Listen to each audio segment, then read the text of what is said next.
We spent a month over Christmas in 1992 staying with friends in Cameroon. After several months on the road, it was lovely to stay put in one place, to put down roots and get to know people and to be in a Christian community. And then in January of 93, we set off again, heading east. We drove for 5 days on hard-packed gravel roads through the Cameroon and Central African Republic. We stopped in Bangui to get our visas for Zaire, and then we arrived in Bangassou, 2,000 kilometres of travel. Over 5 days we were tired. We stayed a couple of days in Bangassou, washing our clothes, talking to travellers, trying to find out about the condition of the roads as we travelled on. We were on the banks of the mighty Zaire River, the Congo River, preparing to cross over into Zaire.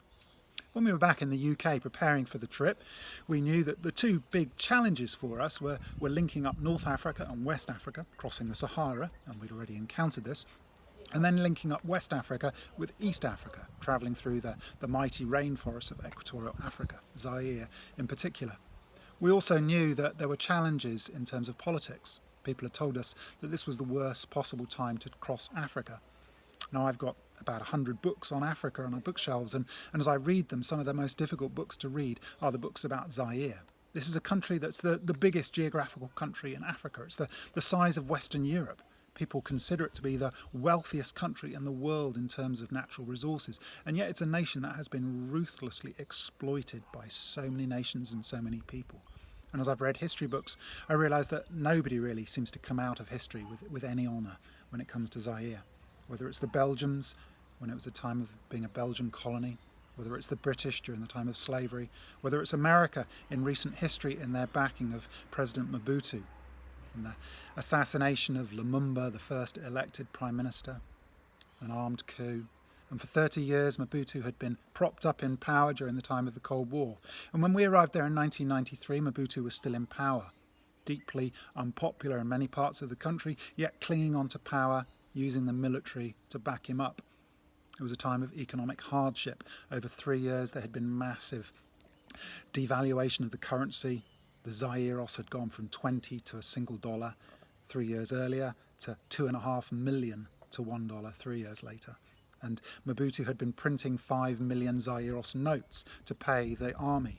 The local shopkeepers had not been accepting this money, and the army were mutinying. There were riots in the capital, Kinshasa.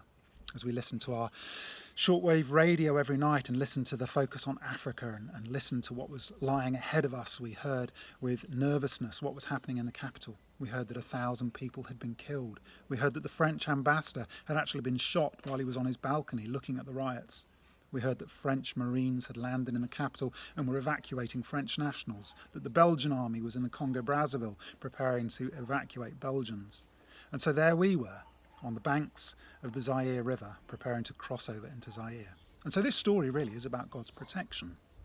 As we prepared to cross, we didn't know what we were heading into. We knew that there was really no way around Zaire.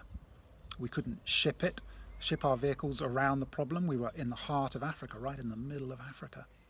We could potentially drive and stay north of Zaire, but that would mean cutting through the southern part of Sudan, where there were also been years of civil war. And so there we were, preparing to cross the river into Zaire. We crossed the Zaire River on a pirogue. 2 of us heading over with a jerry can of fuel, and we gave the jerry can of fuel to the pilot of the ferry, which was moored on the other side of the river. He filled up his tank with our fuel, crossed over, picked us up and drove us back to the other side, and we started out into Zaire. For the next 12 days we were on mud roads crossing through some of the toughest terrain that we'd ever experienced.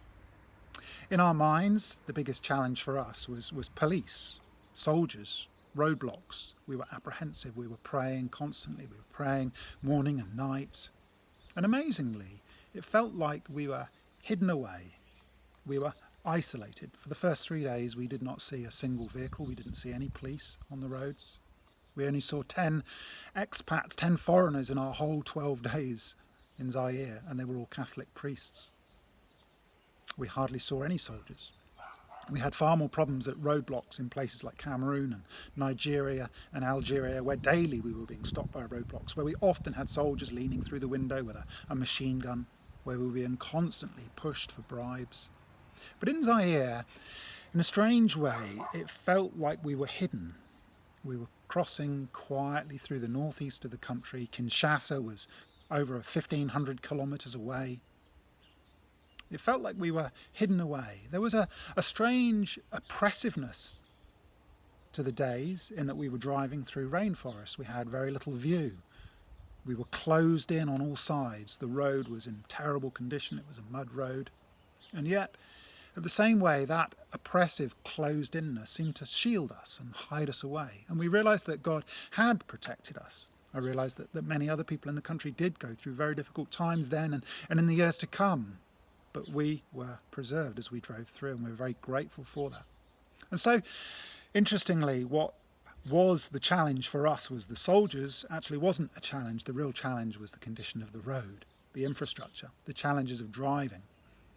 On the ferry, as we crossed over, we met a Catholic priest. He gave us a bag of supplies and asked us to drop it off at a Catholic mission 3 hours drive away. The next day, we arrived at that mission and we gave the bag of food to some nuns there. They gave us some more food to pass on to another Catholic mission.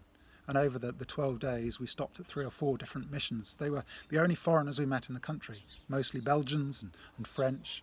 On one of these Catholic missions, we met 3 lovely men. They were all Belgian. One of them was in his 70s. He had this ancient, long, white, flowing goatee. He'd been there 55 years. There was a second man who'd been there 50 years, I think. He was in his late 60s.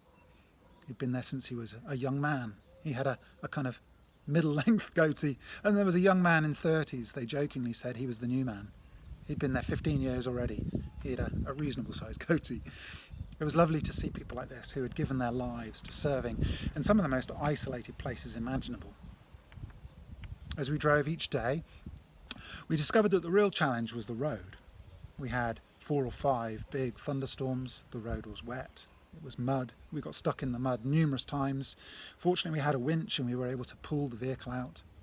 We had a puncture or 2 punctures. Over those 12 days, I remember keeping a count, and we crossed over 137 rivers.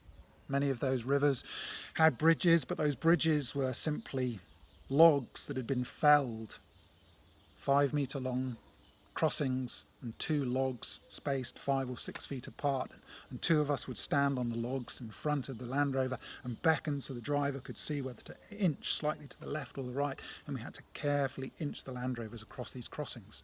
Some of the rivers we had to drive down the bank and forward and drive out the other side. The most challenging bridge, I remember, was 65 metres long. I remember that because we paced it several times as we walked backwards and forwards. It was a disused railway. It had 2 railway tracks crossing the bridge, but over time people had taken out all the railway sleepers, and there were lots of gaps. There was no way you could drive across it safely, and so we had to inch across this bridge, foot by foot, moving vehicles from the left, from the back of the vehicle to the front of the vehicle. We had 2 pieces of pierced steel planking, which we'd brought specially for this, and we moved them from the back wheels to the front wheels and slowly drove across on a platform of our own making. It took an hour to cross this bridge. That day, I think we managed to drive 50 miles in 10 hours of driving, what with crossing bridges and getting stuck in the mud. Each night we stopped. There wasn't much flat ground where there wasn't trees, and so we would generally park in the road, which was just 6 foot wide. We strung up ropes between our 2 Land Rovers and we hung our mosquito nets, and we slept there in the road. We built a big fire. Often people would come out of the forest and sit with us in the evenings. Most of them didn't speak French, so we weren't able to communicate, but we had medicines, we had drugs, we gave people medicines, we treated people for some ulcers and cuts. Our money wasn't much use there. People didn't want the money, and so we bartered. We bought chickens for bars of soap. I remember buying a head of bananas from someone for a pair of Speedos. They weren't mine, by the way. He went away with this pair of Speedos as underwear. And so we travelled slowly through the country. It took us 12 days to cross 1,200 miles or 2,000 kilometres. Slow travel. I remember one day, it was probably the 7th or the 8th day of travel, the 2 Land Rovers had stopped on the edge of the path. I was in the second vehicle. I was sitting in the back seat on the right-hand side. We'd stopped to buy some bananas. It had been a day of heavy rain and the road was slidey and wet and muddy. The driver of my vehicle was behind the other vehicle. He started moving forward slowly, and what he didn't realise was that to the left of the Land Rover ahead there was a deep rut in the road, full of water. And as we inched forward, the left-hand side wheel went into the rut, and it slid in the mud slowly into this quite deep hole. I was sitting in the back seat, and in almost slow motion at probably 2 miles an hour, the centre of gravity of the vehicle slowly reached an unnerving angle as we slid further into this hole, and then we tipped onto our side. Thankfully, the windows were wide open so they didn't smash on the ground. Thankfully, nobody had their arms leaning out the window, but we ended up lying on our side with our faces in the mud, books falling on top of us, pillows, torches, radios.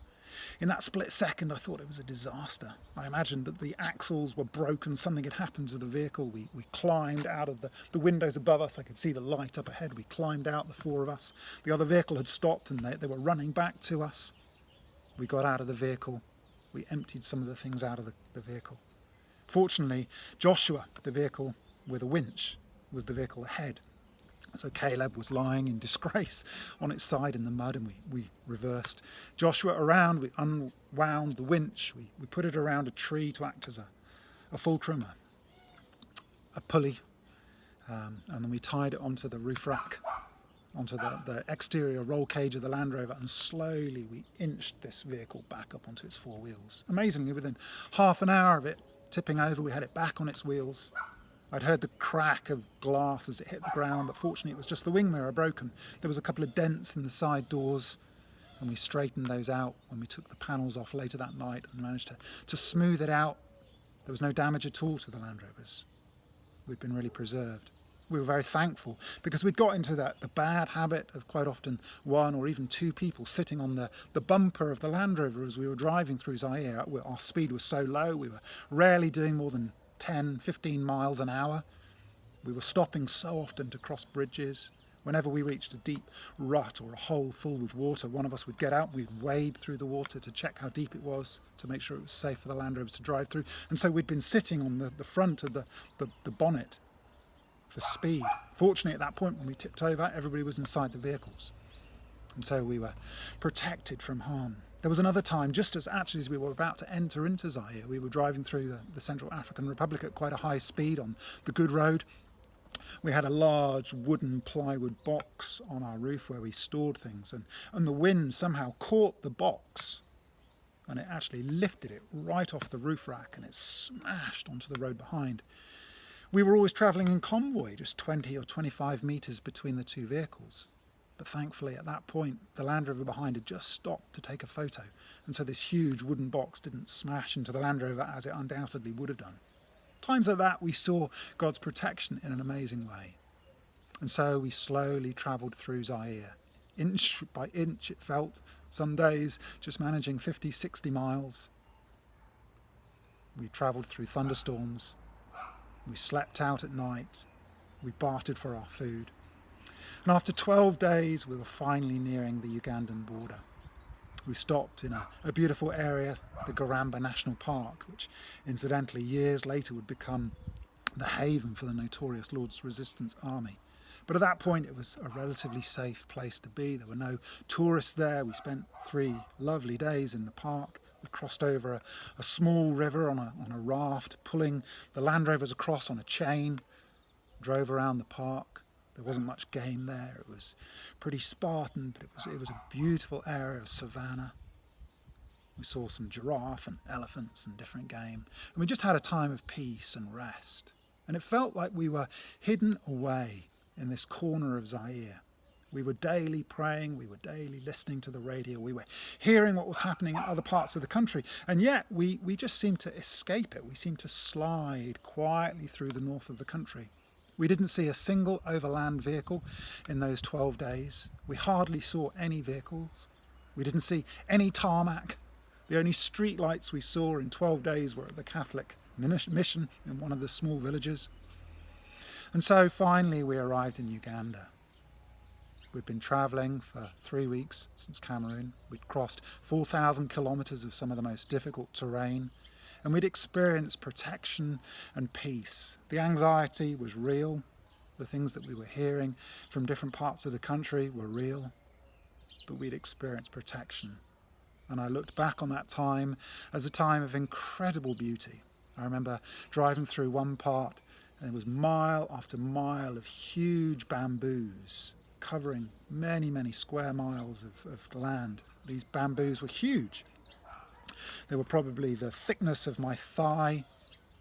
They were 3 or 4 stories high, so looking up at 20 metres of bamboos up above, the huge clumps of bamboos growing up high, and the weight of the bamboo, they were bending together and forming these huge Gothic arches. It was like driving through an outdoor cathedral. Some of my favourite photos of the time are the Land Rovers parked under these huge arches and the sunlight with the play of light and shadow coming through the bamboos and splayed out over our vehicles underneath.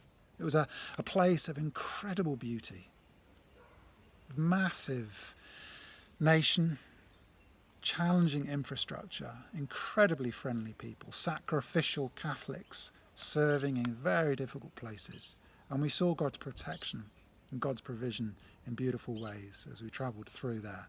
And we arrived in Uganda eager to be back in an English-speaking country, moving from driving on the right-hand side of the road to the left-hand side of the road, and happy to be back on tarmac again after some incredible journeys.